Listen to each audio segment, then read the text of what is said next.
Technology Review. And with me today is Dr. Craig Spencer, who is, I'm going to get your title completely wrong, Craig. I'm sorry. Why don't you introduce yourself and let's do this properly. Absolutely. So yeah, I'm the Director of Global Health and Emergency Medicine at Columbia University Medical Center. Basically, I'm an emergency medicine doctor here in New York City. All right, thank you. And Craig is also known as, I think, being the only New Yorker and one of the very few Americans to have actually contracted Ebola and survived back during the Ebola pandemic. So we're going to be talking about a lot of different things today, particularly the situation of healthcare workers and the state of the pandemic in New York and around the rest of the country. You can submit questions for Craig if you're listening by putting them into the comments box on Facebook or on YouTube. I will see them and I will put them to him.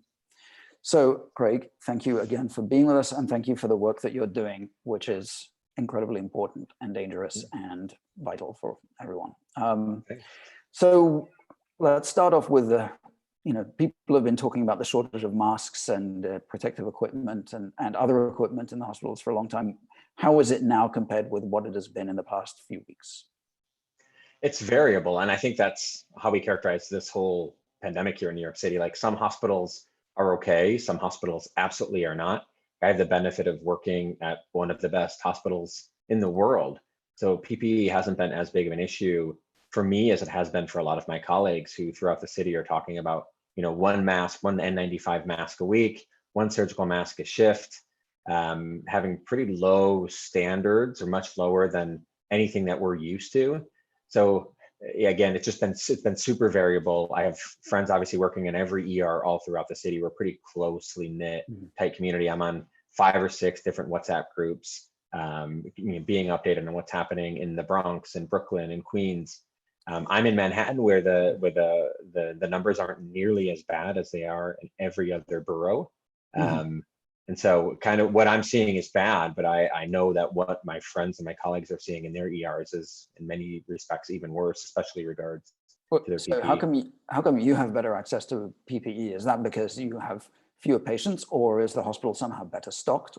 How come these supplies are It's just, I think it's a bigger hospital system that just has a bigger supply chain and just has a lot more to pull on, right? Like, we just have a bigger number of things as opposed to a smaller hospital or a smaller hospital system, which may not have the same amount of reserve, may not have the same stock. So I think we're just a bigger place as opposed to some of these other hospitals that might not have the same access to the same stock, reserve, and other Isn't it a little crazy that every hospital system has to fend for itself in this regard? Yeah, I mean, this shouldn't be the same. This shouldn't be like this in the hospitals. And I will say, here in New York State, obviously Governor Cuomo has taken some action to kind of pool our resources, in a sense, ventilators, moving things from upstate to downstate, where they'll just move right back up once the pandemic goes up there. This is smart, but this is something that should have been happening at a federal level, not at a state level, not even at a city level. This is something that should have been happening at a much greater level of cooperation across the federal government much earlier on, as opposed to having everyone kind of scrounging and fighting for supplies in an open eBay market, basically. Right. And is there any sign that you can see that equipment situation is starting to get better, or maybe at other places? Is the supply chain improving, or is it still very, very hit and miss? I think it's hit or miss. Like, I'm still hearing from friends in Ohio, in other places in Arizona, all throughout the country, that are talking about how their supply chain is weakening because a lot is being diverted, as it should be, to places on the front line, so that we have enough. I mean, if everyone understood how much supply we burn through on a daily basis, talk about thousands and thousands and thousands of healthcare workers and other people using masks, gowns on a daily basis. And we go through tens of thousands of these things. We can go through millions of masks in a month. So we talk about, increasing the supply by millions of masks at one factory over the next month. That's great, but that might be enough for one hospital in one city for that period of time. Like, we need a huge supply. And right now, that's starting to come in. We're hearing about an increase in production. That's great, but it's still really tenuous at our hospitals, and certainly will be going forward for other places unless we have a huge increase, which I'm hoping we see soon. Right. One of the other big concerns, obviously, is burnout and trauma among healthcare workers. I mean, you are the people on the front line in the way that the firemen were in 9/11, except that you're going in day after day after day. Talk to me about what you're seeing there. I have a lot of experience with this working in West Africa in 2014. There I worked 6, often 7 days a week, 12-hour, 14-hour days, taking care of Ebola patients. It's physically exhausting. We'd get out of the tent, pour out your boots, and you'd have a liter of water in there. Everyone was required to take, a liter and a half of water after you got out with oral rehydration solution, basically salts and sugars to rehydrate. It was That liter of physically water was exhausting. sweat. You were sweating into your boots. Yeah, it was just sweat. Yeah. Right. And it was so super dehydrating. So it was physically taxing, but that was the easy part to fix. I mean, it's the mental exhaustion, the anxiety. Is this interaction, is today the day that I was infected? You have to wait for a week or 2 weeks until you really know for sure. That was really, really tough. I'm seeing those parallels right now with my colleagues.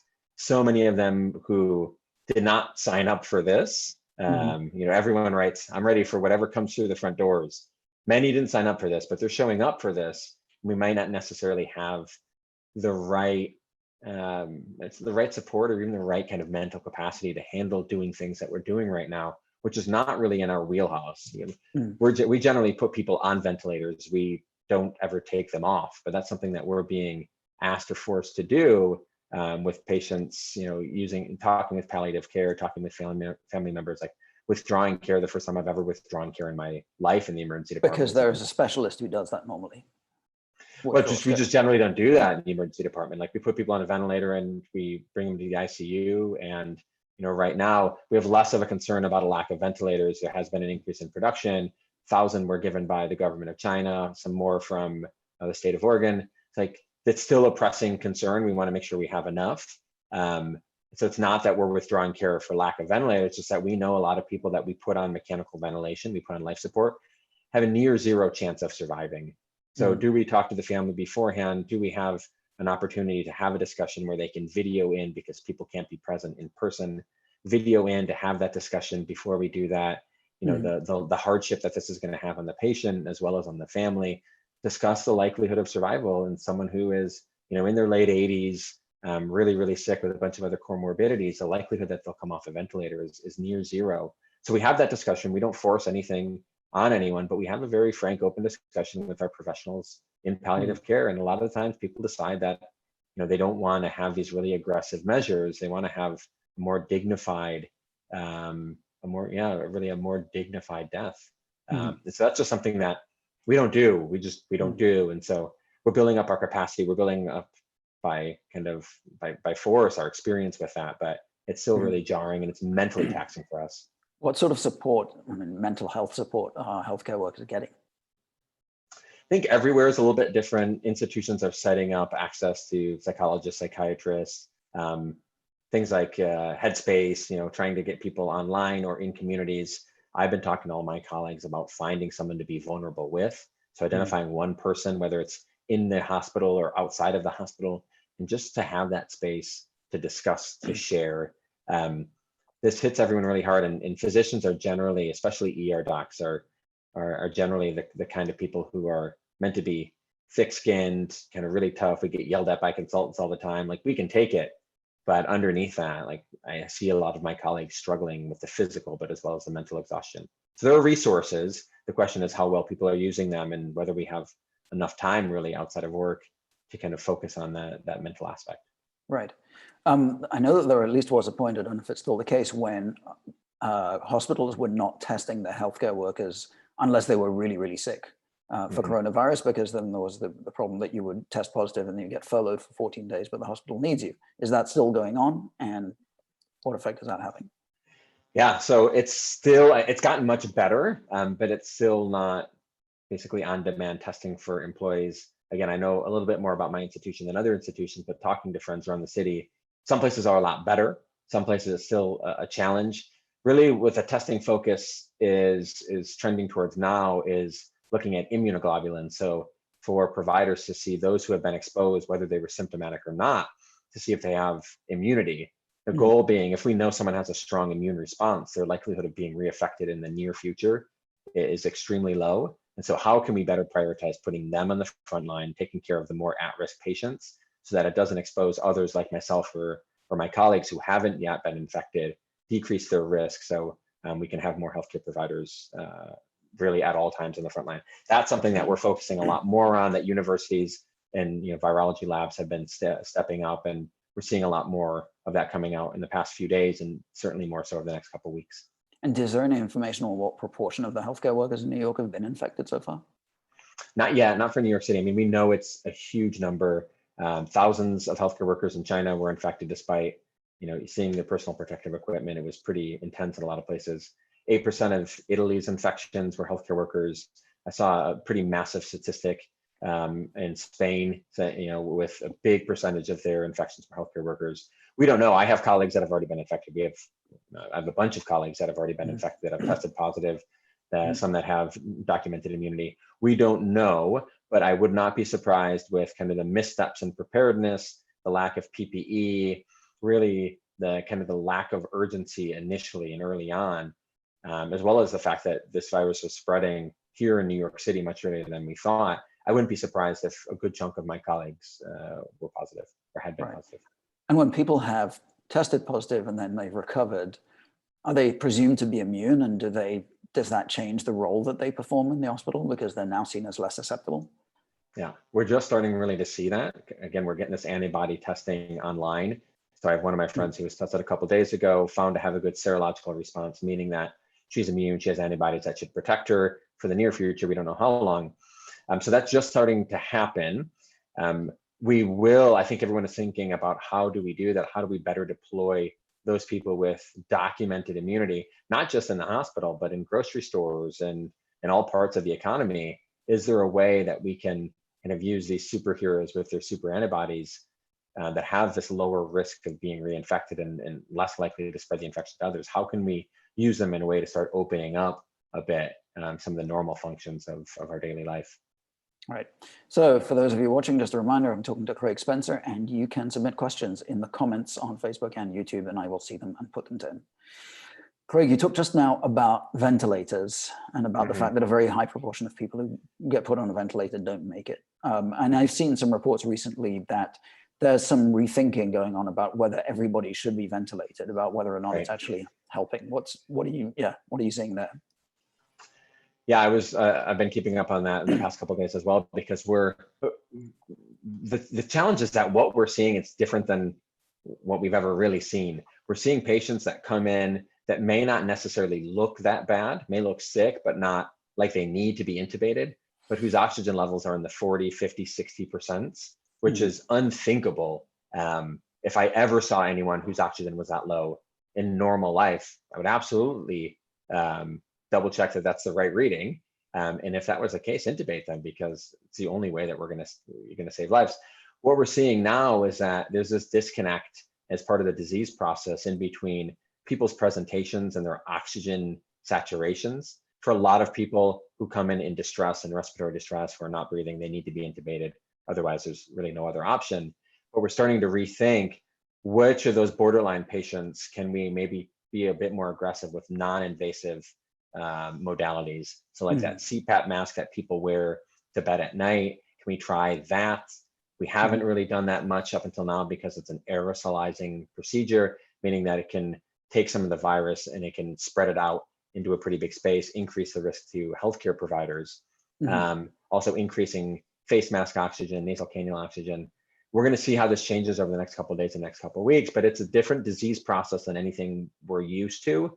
And that's causing us to rethink about how we respond, both from an emergency perspective, but also from this kind of longer term intensive care perspective. Right. I mean, I've seen pictures of in France and Spain, for instance, doctors putting snorkeling masks on people and having a kind of ventilator bag that way. But are you resorting to any of those kinds of measures, or do you have that equipment at the moment? No, we haven't really been forced to improvise too much. We've had access to ventilators, to the non-invasive, to all those modalities. Really, the question is, like, if we have the supplies, what's the best thing? What's going to save the most lives and decrease the amount of complications, not only for patients, but also for providers? The one thing that's really hard for a lot of people to recognize in this scenario is that in a pandemic, your priorities get shifted around. Step one, or really your first priority, is going to have to be protection of your healthcare providers. Without us on the front lines, there's no one to take care of patients. And step two really has to be providing the highest quality clinical care that you can while providers are safe. So this is a bit of a shift, maybe more of a shift than many of us recognize. And I think it's forcing us all to kind of rethink about our jobs, our duties, our obligations, and also the modalities that we use to save people's lives if they're going to be a big risk to healthcare providers. Right. One of the people watching has asked what your experience is of telling you about the spread of the virus in the city. In other words, how widespread do you think the virus is compared with the numbers of people that are actually testing positive? I'll put it this way, I can work a shift. If I'm working one of our lower acuity areas, so meaning where, it's not the place that we're going to likely be intubating patients. If I'm working in a lower acuity area, I might see dozens of patients during a shift, many, if not all of them, with symptoms of COVID. Because they're being discharged home, they're not tested. And this is true across the city. That means that I can see, and many of my colleagues in the span of one shift could see tens or dozens of patients that are all COVID positive that are never tested, they're never included in the case count. So I think what we can say is that this virus was spreading in the community well before we recognized it. I think our first case here in New York City was March 1st. We likely had transmission for many, many weeks before that. Looking back, it's kind of clear that there were some patients that were a little bit different that maybe we didn't pick up. And I think that right now the testing that we're doing is certainly not comprehensive. We're not getting a big chunk of the infections. We're really getting the sickest people, those that are getting admitted, or the healthcare workers that are getting tested. We're probably also not picking up the true number of deaths. So there are people dying at home because they're not coming to hospitals. Chest pain is basically non-existent.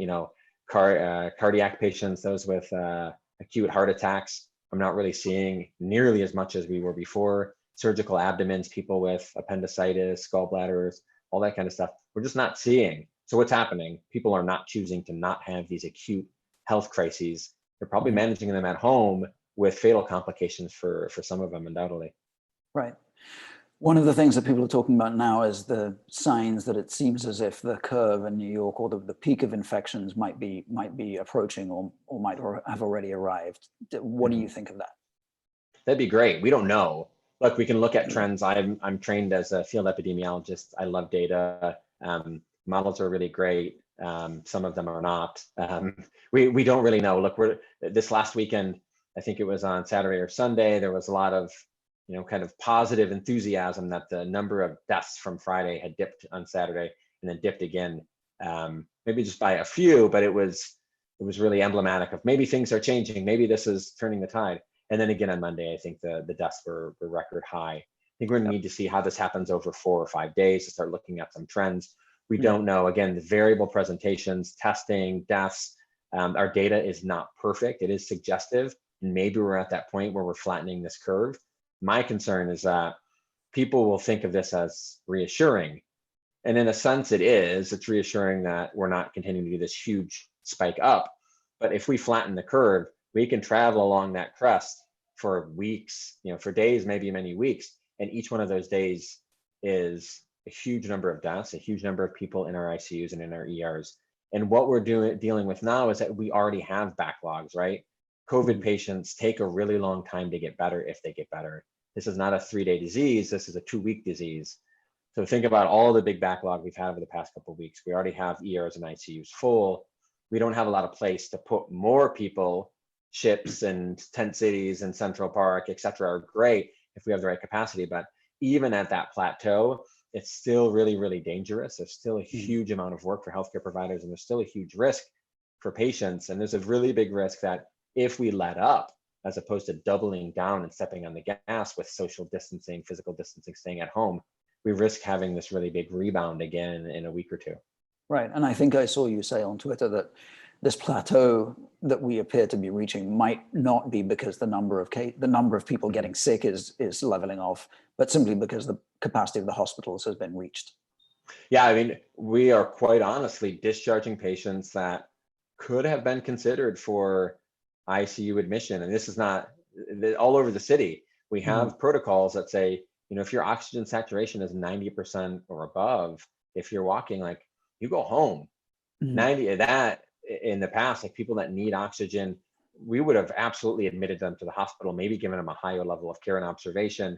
Now we're sending people home with oxygen concentrators and pulse oximeters, kind of monitor themselves at home. So yeah, the rate of admissions is decreasing, and we actually see some of that to be true. But it may be that we're using different criteria. So we're comparing what's happening now versus a week ago versus 2 weeks ago, and they're really non-comparable measures. So it's reassuring. And again, I think the data is pointing towards some type of plateau. Great. And it doesn't mean that we can let up, and it doesn't mean that things are actually much better off. Right. Someone is asking a question.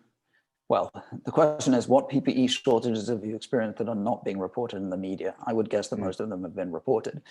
But is there anything in particular that is sort of, maybe you think people are not aware of? And are there any creative solutions that actually work pretty well? Yeah.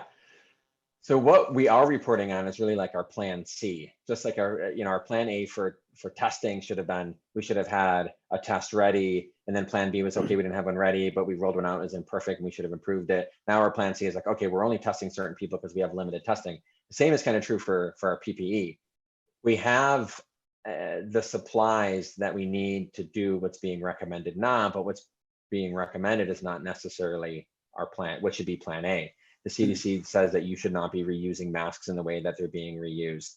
So yeah, we have PPE shortages based on an ideal, even if we have an increasing number now, and I have PPE and many of my colleagues have PPE on at work, it might not be the ideal scenario. So in terms of some of the creative solutions, yeah, we've had a lot of people that have reached out about 3D printing masks, face shields, which has actually really helped. We get deliveries of these all the time, and I know other hospitals do. People printing out these kind of just clear face shields that we can strap up with a band that gives us some protection for our face, prevents any type of virus from entering our eyes and into our mouth or onto our masks, kind of coming down to here. And people have been churning those out at a really rapid clip. So we have a good number of those, thankfully. Right. If people want to donate, what should they donate? And where to? Yeah, that's tough because I get emails all the time. Hey, I tried contacting the hospital and I've got 15 N95s that I used for wood shop a couple of years ago. That's great, and we want people to do that. It's just really, really, really hard. Each hospital has a procurement team, and generally each hospital or hospital system or even cities will have some type of website that says, hey, are you looking to donate things? Reach out here. Even then, though, I'll be quite honest, it's been tougher even for bigger companies and bigger organizations that have hundreds of thousands of masks to get to the right people to donate things for whatever reason. I think a lot of these teams are overwhelmed. There has been a huge outpouring of support, which is great. What I would probably say is, if you have things that you want to donate either in time or in terms of supplies, it's probably worth reaching out to some of the underrepresented or really under-supported institutions. So a lot of city hospitals, for example, might not have the same access to supplies as a lot of your bigger name Ivy League institutions. So that might be another good place to start. A lot of the people on the front lines in those places are dealing with a bigger case count and maybe some less resources. And again, this is kind of variable all throughout New York and likely will be variable all throughout the country. Think of the places that are generally underrepresented and already marginalized at baseline. Those are probably the places that need more of your assistance right now. Right.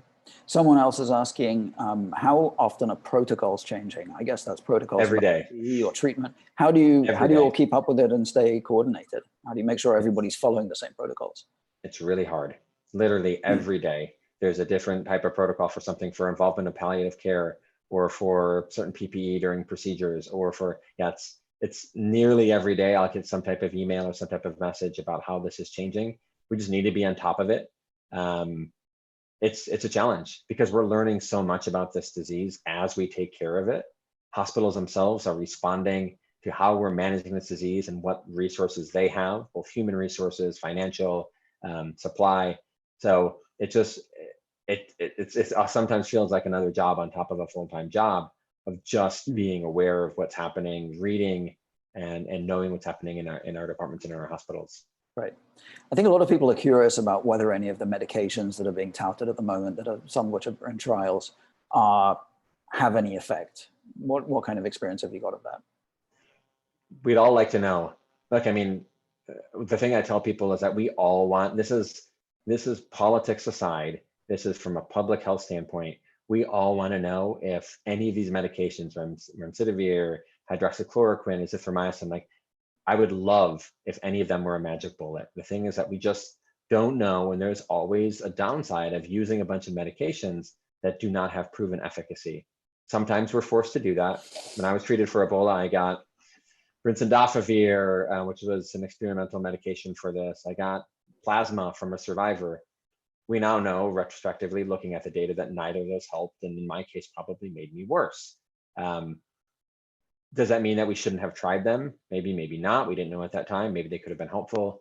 The question is, right now, we're talking about this really kind of large mass drug administration for these patients, not knowing how these interact with people's underlying medications, their comorbidities, and even the disease state. As of right now, the only thing that we know that has a profound and rigorous evidence base that's known to decrease mortality is staying home. All the other medications may be effective. Again, I hope that that's the case. I hope if we give hydroxychloroquine to people, it kills coronavirus in situ, like on the spot. We just don't know that. And so I think it's dangerous for us to say, well, what's there to lose? What's there to lose is each of these medications has side effects. Right. The cure could be worse than the disease. When, to quote a famous person, when the curve eventually starts to fall in New York City, I know one of the things that's going to happen is people are going to say, oh, wow, it's getting safer now and we'll want to go out, and they won't want to stay at home as much. Mm-hmm. But what do you think, I mean, what is going to have to happen then? Because if we don't have a vaccine at that point, which we won't, and if we don't have a treatment, then is there any alternative to people just kind of staying at home until we do? Do you see a way that people start to come out again? And I think a lot of this is going to depend on how well we can get antibody testing up, this immunoglobulin testing. If we know that 20, 30, 40, even more percentage of the population has already been infected and has some type of immunity, we probably want to start there. We need to think about kind of our high hit economy, getting those things back up. Initially, I know that the governor here and then in the surrounding states have already started thinking about kind of a business plan for how we reopen, and hopefully that happens sometime soon. I totally understand the economic impact. Today I was talking to someone who hasn't had a gig in 5 weeks as a photographer, making no money. I know the impact this has on people that are doing cleaning services here in the city, generally from the already marginalized, either undocumented communities or from the Latino community here, which are showing a doubling of the death rate for those ethnic groups when compared to white New Yorkers. So people are already kind of going out and doing things because they have to. I'm just concerned that once people start thinking it's a little bit more safe, that's going to increase. We're going to have this increase in spread, and it's going to put more people at risk. There needs to be this thoughtful plan of how we slowly open things up to decrease that risk, understanding that, again, transmission will likely probably pick back up. Let's talk a little bit about that, what you just mentioned, the disparity between how this is affecting people of different ethnic groups. Yeah. Why is that happening? What I've been saying is that coronavirus is amplifying the inequalities that have existed not only in New York City, but in the US for hundreds of years, from even before our founding.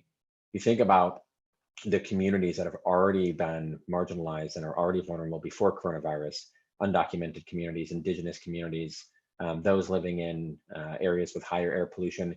We know that their health outcomes are worse. Their likelihood of dying at a younger age is much higher. Likelihood of having chronic diseases and are higher. Access to healthcare is limited. We're just seeing that amplified at full speed here with coronavirus. So yesterday we got disaggregated data on death by ethnicity here in New York City, and it wasn't super surprising, but it was absolutely stunning. So the rate for Black New Yorkers, African-American New Yorkers, was nearly double that of white New Yorkers, and the rate for Latino and Hispanic population here was more than double, which is just astronomical. The infection rate or the death rate. Yeah, basically the likelihood of dying. Yeah. The likelihood of dying if you catch the disease is double. Per a certain a number of population for a set denominator. Absolutely. Yeah. Basically, what it just means is that more Black New Yorkers, more people of color here in New York City are being infected and are dying from this, as opposed to people like myself or my friends that have the financial means to stay at home, that maybe have a job that they can do from Zoom as opposed to in someone else's apartment. And we're just seeing that amplified, and it's really sad, and it's astonishing, but at the same time, this is the reality of not only New York City, but the rest of the country. This is the inequality that has existed, and we're just seeing it and the catastrophic consequences of it here in full view. Right. When you look at how other countries have dealt with this, and I don't know how much you've been looking at other countries, but what do you think are the lessons that we should be taking? I think the biggest lesson is we should have listened a lot earlier when China tried to warn us, when Italy tried to warn us. It's so funny because when I say that, I get so much pushback. Every time I say China tried to warn us, I get a handful of emails from people saying, well, no, they didn't. And I don't know what else China needed to do to warn us about a global pandemic than basically sending us videos and showing us these images of people dying in the streets and overcrowded hospitals. Like, if we weren't warned by that and prepared by that, well, that's our own damn fault, to be honest with you. Like, we knew this was coming. We knew the infectious capability of this. And we also, people like myself, knew that the pandemic preparedness infrastructure had been torn apart in the past couple of years here in the United States. We've underfunded our institutions responsible for preparing. We've ended programs like PREDICT, which was a USAID supported program meant to find the zoonotic diseases, those diseases, those viruses and bugs that spring from animal vectors all over the world. That ended not that long ago before this pandemic started. Like, in a sense, we learned some lessons from West Africa in Ebola, and then the years after that, we just kind of let them go by the wayside. And so we were warned. We knew this was going to be bad. We saw it in Italy. I think some people maybe undermined or undervalued the impact it was having there. Lombardy, the region in Italy where that was impacted, is one of the wealthiest areas in the world, has some of the best healthcare structures in the world, and we're just completely inundated. So remember that when this was happening, still no one really taking this serious here, downplaying the impact, saying we only have a certain number of cases and it's all going to be under control. Like, it's super dangerous, and the result is we're seeing the consequences right now. We weren't prepared. We took apart the pandemic preparedness infrastructure, and ongoing, our preparedness has not been really anywhere near to at the rate of the curve or in front of the curve. We've been weeks behind it, and we're seeing it in New York, thankfully, and hopefully other places throughout the country that will see this come over the next couple of weeks, next couple of months, are learning from our mistakes and are starting to better prepare. But yeah, I only hope that's true. My takeaway from it is that it has to get personal in order for it to get real, and you can see it happening across the world, but you don't think it's going to happen to you somehow. I mean, for you, when was the moment when you realized that this was going to hit the US the way it was hitting elsewhere?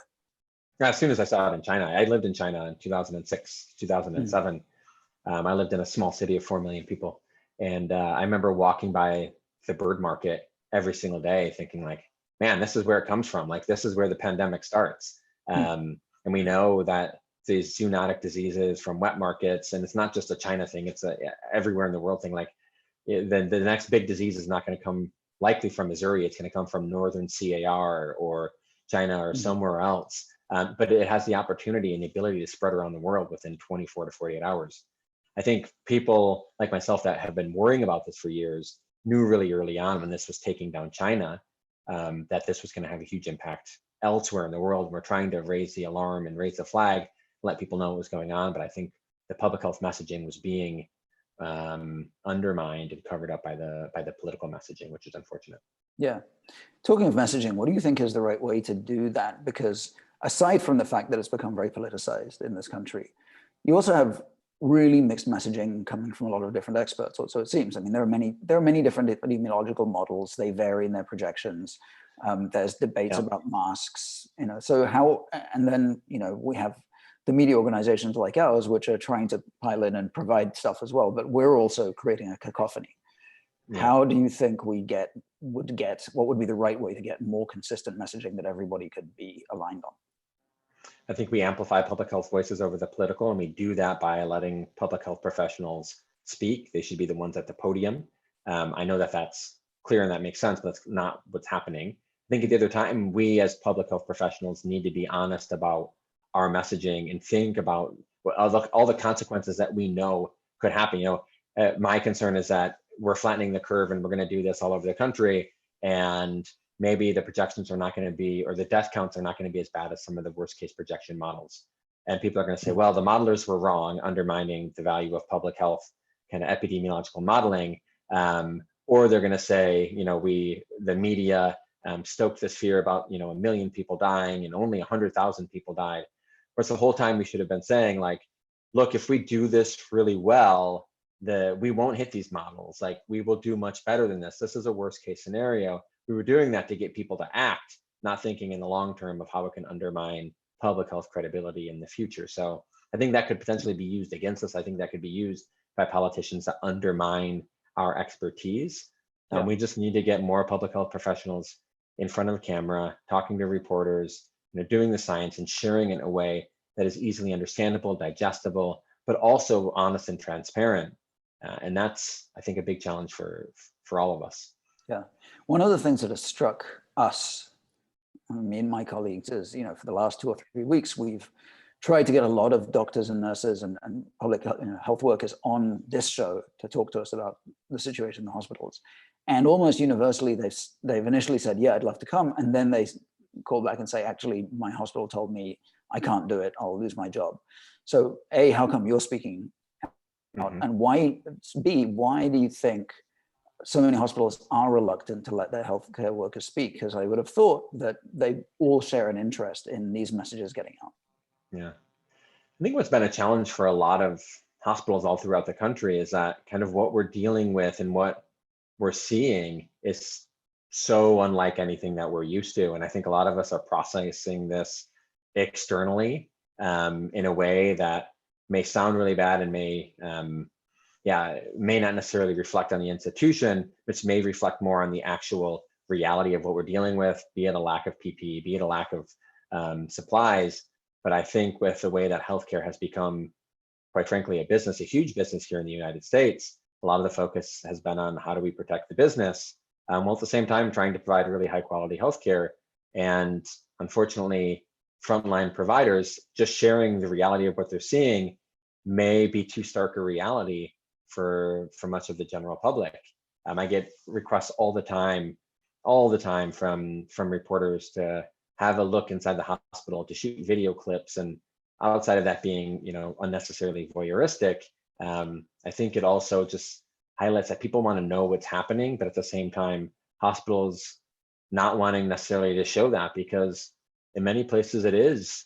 It's unlike anything that many of us have ever seen, and it's not an image that a lot of institutions want to be sharing with the general public, because it doesn't fit with this idea of who we are and who many of them are as institutions, which I think is a little bit unfortunate, because I think it undermines the really important flexibility and adaptability and the capacity that we have to respond to this. So I think that hospitals, friends at different hospitals have shared these concerns with me.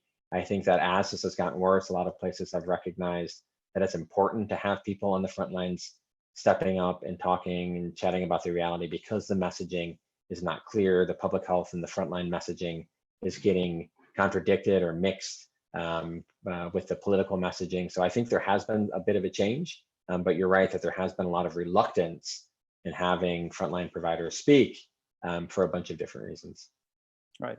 We've got some people asking about, some of the basic precautions aside from staying home, which is obviously the most important one. People are asking things like, does vitamin C make you less vulnerable, for instance, to getting infected? Are there any other, besides staying home, any other recommendations you have for people?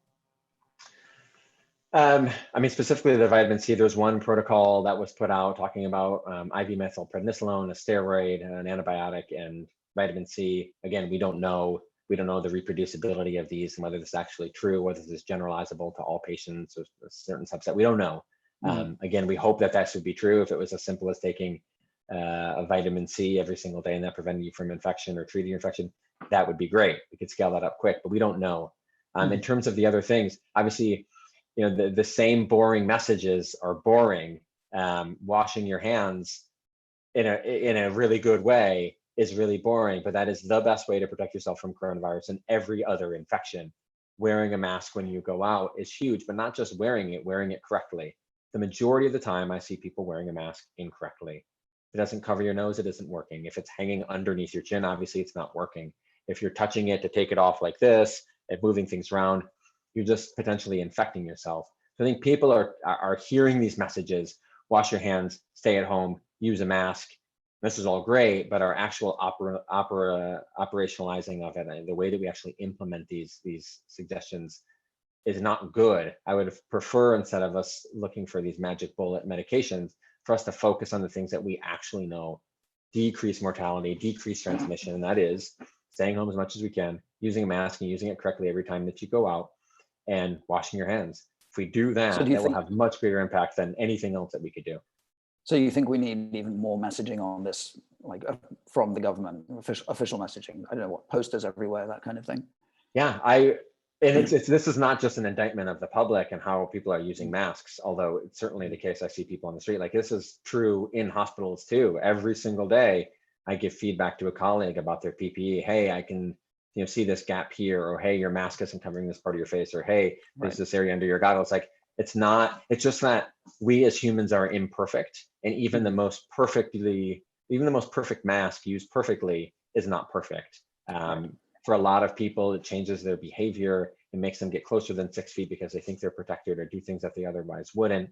So I think that, yeah, we just need to focus on the essentials. And I know it's boring, and I know it's hard to get people to listen, but like, people are inside all day watching TV. Like, this is our time, either hit them there or hit them on Twitter or hit them wherever we can, just to hit those messages and make sure people know how we're washing our hands well, how we're using our mask correctly, and what social distancing actually means. It doesn't mean having a barbecue in the park, wearing gloves, talking to your friends who are 3 feet away from you, which is a lot of what I see. I'm going to wrap up soon, but I have one more question from someone watching, which is about the use of technology to do contact tracing, to identify people who have been close to someone who's exposed. So obviously in places like Singapore and South Korea and Taiwan, they've been using various kinds of automated contact tracing, where maybe you have a smartphone app and it identifies who you've been close to, and it sends messages to them that, this person has been infected. In San Francisco, they're now starting on a much more manual form of contact tracing, where if somebody tests positive, then they interview them and they try to trace their movements and then connect with the people that they've been in touch with. So it doesn't have the kind of technological surveillance aspect, but it's a lot more work. What's your view on like the right way to do contact tracing? Do we need these kind of automated systems? And then what are the privacy implications if we have that? It's a great question. Contact tracing is bread and butter public health. Contact trace, test, treat. You try to isolate cases. It's a little tougher with coronavirus because we know asymptomatic or pre-symptomatic transmission, meaning that people without symptoms can be transmitting this disease. With Ebola, it was really easy, right? Like, if you have Ebola, you have a fever at some point when you're infectious. So contact tracing then was really easy. Go check people's temperature twice a day. If they have a fever, they're a person under investigation. With coronavirus, it's hard. A lot of younger people may get no symptoms at all and may be infectious. You can do, and I think that there should be a role of contact tracing, especially in certain communities where it's possible. I mean, it involves a lot of work, as you alluded to. Having someone follow the movements of one person over the past couple of days, it's actually quite a bit in normal times. Where you go, where you buy things, where you eat, who you interact with. Potentially could be dozens or hundreds of people. There certainly is a role, and if you look at South Korea's experience with contact tracing using electronic means, and the same in China, it works. The question is that something that our culture and our society would accept? Generally, I probably would have, before all of this, I probably would have said no, but I also would have thought that if you asked all of us to stay at home for the span of many weeks, despite the economic implications, I don't think that we would have done that either. And surprisingly, like, people have really taken to that as much as they can. So I think people just want to know where the other side of this is and get there as quick as possible. And if that means that it follows your phone, I would be surprised if the uptake wasn't higher than I initially would have imagined. And quite frankly, our phones are already being followed. So right. I suspect that people will be more willing to give up that kind of data in return for some freedom. I mean, after having lived in China for quite some time, like, it was so interesting, the difference between the micro freedoms and the macro freedoms. Like, in China, you have a lot of micro freedoms. You can drink a beer on the street, you can do all these other things, but it's the macro freedoms that are more repressed. Here in the US, it's the inverse, right? We have all the macro freedoms. We can vote for whomever we want. We can talk about, freedom of speech, etc. But it's those micro freedoms.